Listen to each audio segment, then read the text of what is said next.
Les amis, bonjour, bienvenue dans cette vidéo. C'est un immense plaisir pour moi de vous avoir. J'espère que vous allez bien. J'espère que vous allez super bien. Aujourd'hui, je réponds à une question qui a été posée dans notre forum de Mastermind sur l'intermédiation financière. C'est une question qui a deux volets extrêmement importants et très puissants. Elle a l'air simple, pourtant, dites-vous, c'est quelque chose de très profond. La question est simple. L'apprenant nous demande, bonjour coach, est-ce qu'un contrat minier peut servir de garantie bancaire dans un financement de projet minier?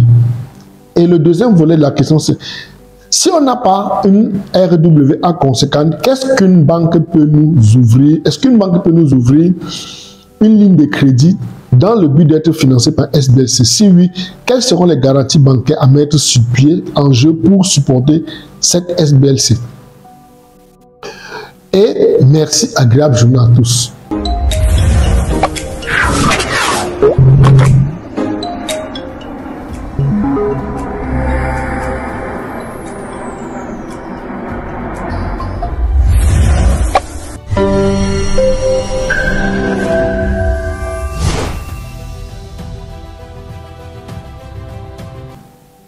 Lorsqu'on comprend la première question sur le plan simple, on trouve généralement la réponse pour ceux qui ont déjà suivi nos formations sur l'intermédiation financière.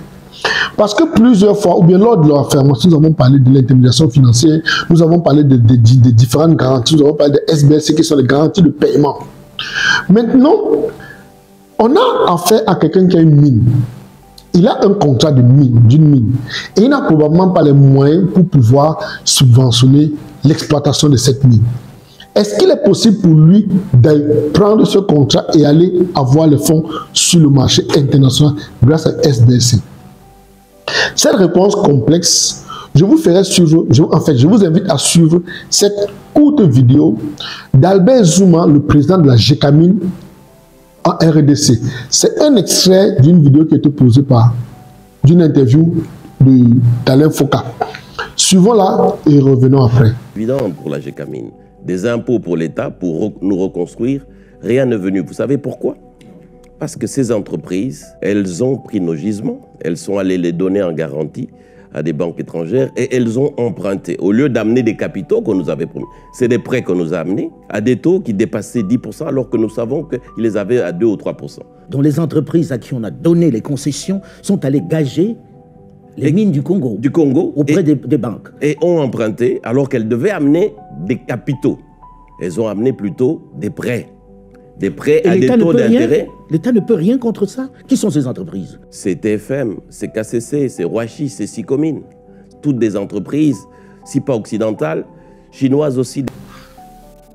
Ok. Bienvenue, j'espère que vous avez compris et vous avez suivi le contexte. Nous sommes dans une dynamique où le monsieur explique qu'il y a des entreprises qui viennent au Congo, prennent les contrats de concession et vont revendre ces contrats. À la limite qu'ils ne revendent pas, ils vont mettre ces contrats en garantie et reviennent avec des fonds. Mais cette fois-ci, l'État congolais qui était censé recevoir assez de privilèges se retrouve avec des montants extrêmement faibles parce que le contrat a été utilisé séparément. Il faut comprendre ici que on est dans un cas typique de SBLC. C'est-à-dire que les gars viennent, ils ont le contrat d'exploitation, ils prennent ce contrat d'exploitation qui est une garantie, et en plus c'est une garantie qui est, c'est un contrat qui a été émis par un État, par un gouvernement. Ça veut dire que c'est du sérieux. Et généralement c'est adossé au fonds souverain. Ils prennent le contrat, qui n'est pas un contrat, parfois c'est même un contrat d'exploitation simple. Ils vont voir une banque, ils expliquent au secteur bancaire que voilà, nous avons un contrat, et par la suite, ils ont déjà fait des analyses. Quand ils font les analyses géotechniques, géologiques, ils se rendent compte que cette surface a une grosse teneur, par exemple en or, en cobalt, en manganèse, et ils font une évaluation du montant moyen qui pourra sortir de là. Et c'est ainsi qu'ils prennent ce contrat et vont sur le marché international lever une SBLC. Ils déposent le contrat en garantie parce qu'ils ont le contrat.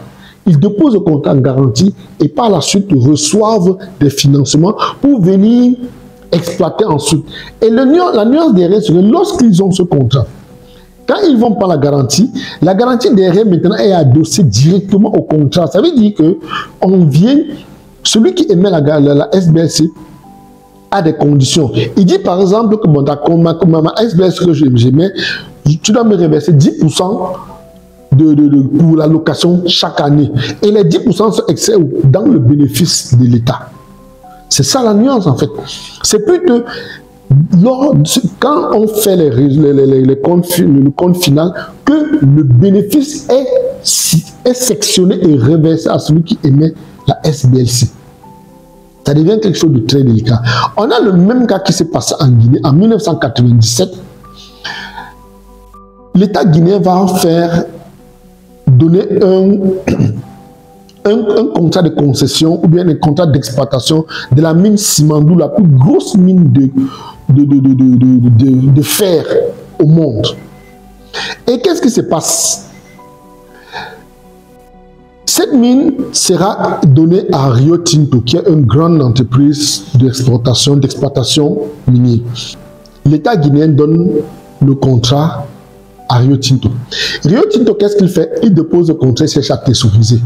L'État guinéen ne veut pas laisser le temps passer. Et elle va récupérer le contrat et remettre à une entreprise de Benny Stenmes Group Ressources, qui est une entreprise d'un entrepreneur israélien du nom de Benny Stenmes. Benny Stenmes n'a jamais exploité une mine. Il n'a aucune connaissance technique dans l'exploitation des mines. Qu'est-ce qu'il a fait? Il prend plutôt le contrat d'exploitation. Et qu'est-ce qu'il prend?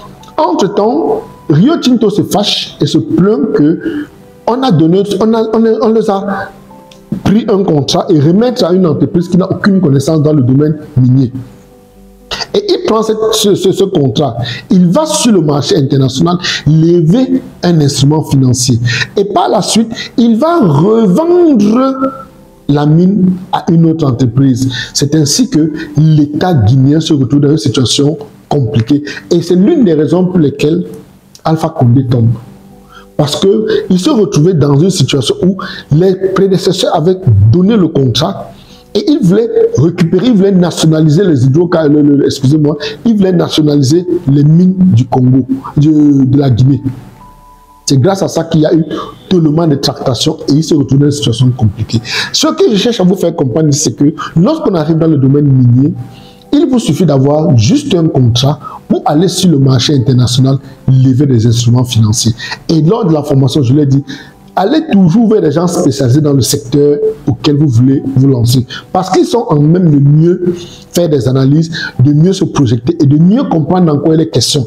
Il sera difficile d'aller voir quelqu'un qui fait dans les énergies renouvelables, vous lui proposez un contrat ou bien vous lui demandez de mettre une SBLC dans les mines. Ça sera difficile pour lui.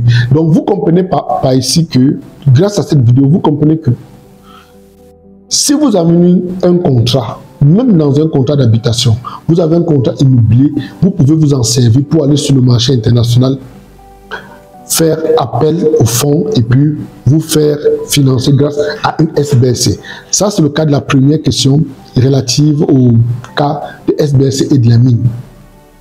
Maintenant, lorsqu'on va arriver à la deuxième question qui est très simple, est-ce que ça RWA, une banque peut ouvrir une ligne de crédit pour financer SBLC? C'est très simple.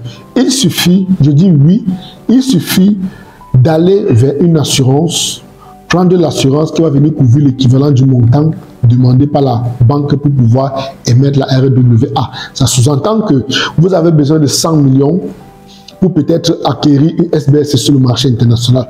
Vous vous approchez d'une assurance et l'assurance vous couvre à hauteur de 100 millions. Vous prenez 100 millions, vous allez déposer à la banque en retour, maintenant vous émettez RWA parce que vous avez une garantie. Vous avez une caution de 100 millions qui a été émise, qui a été soutenue par la banque, par l'assurance, je vous l'ai dit. Et c'est ainsi que vous pouvez mener votre activité de bout en bout sans avoir besoin d'investir beaucoup d'argent, juste en investissant votre intelligence et les mécanismes qui existent. Ceci fait partie de ce qu'on appelle l'ingénierie financière. J'espère que vous avez aimé. N'oubliez surtout pas de partager, d'inviter autour de vous, d'inviter vos proches, d'en parler autour de vous. Ceux qui suivent la vidéo, qui ne sont pas encore dans notre groupe, ou bien qui n'ont pas encore rejoint la grande armée d'intermédiaires financiers qui se met sur pied, c'est une occasion en or pour vous. Je finirai par cette vidéo sans vous raconter ce que nous faisons en ce moment. Nous sommes en train de travailler sur un projet tellement grand, un projet colossal.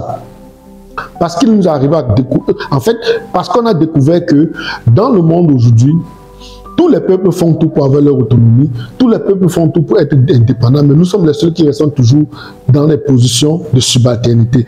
Et on a fait, lors de notre formation ou de notre mastermind, on leur a expliqué comment l'intermédiation financière ne s'arrête pas rien qu'au cash. On a donné le cas des entreprises de crowdfunding, on a donné le cas des entreprises de blockchain, on a donné le cas des entreprises de crypto-monnaie qui font dans l'intermédiation financière, mais malheureusement, nous les Africains, nous sommes totalement absents, nous sommes largués, nous sommes hors sujet. C'est pourquoi, lorsque nous travaillons en ce moment, nous sommes en train de mettre sur pied l'un des plus gros projets en termes d'intermédiation financière qui viendra secouer le continent africain.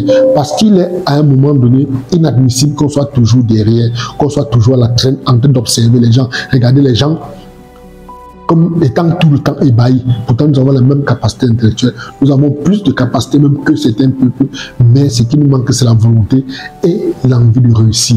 Ceci dit, retrouvez-nous dans notre mastermind. Vous avez encore la possibilité, en nous joignant via notre WhatsApp au plus 237 698 68 35 97 ou via notre ligne téléphonique directe de Singapour au plus 65 91 94 20 30.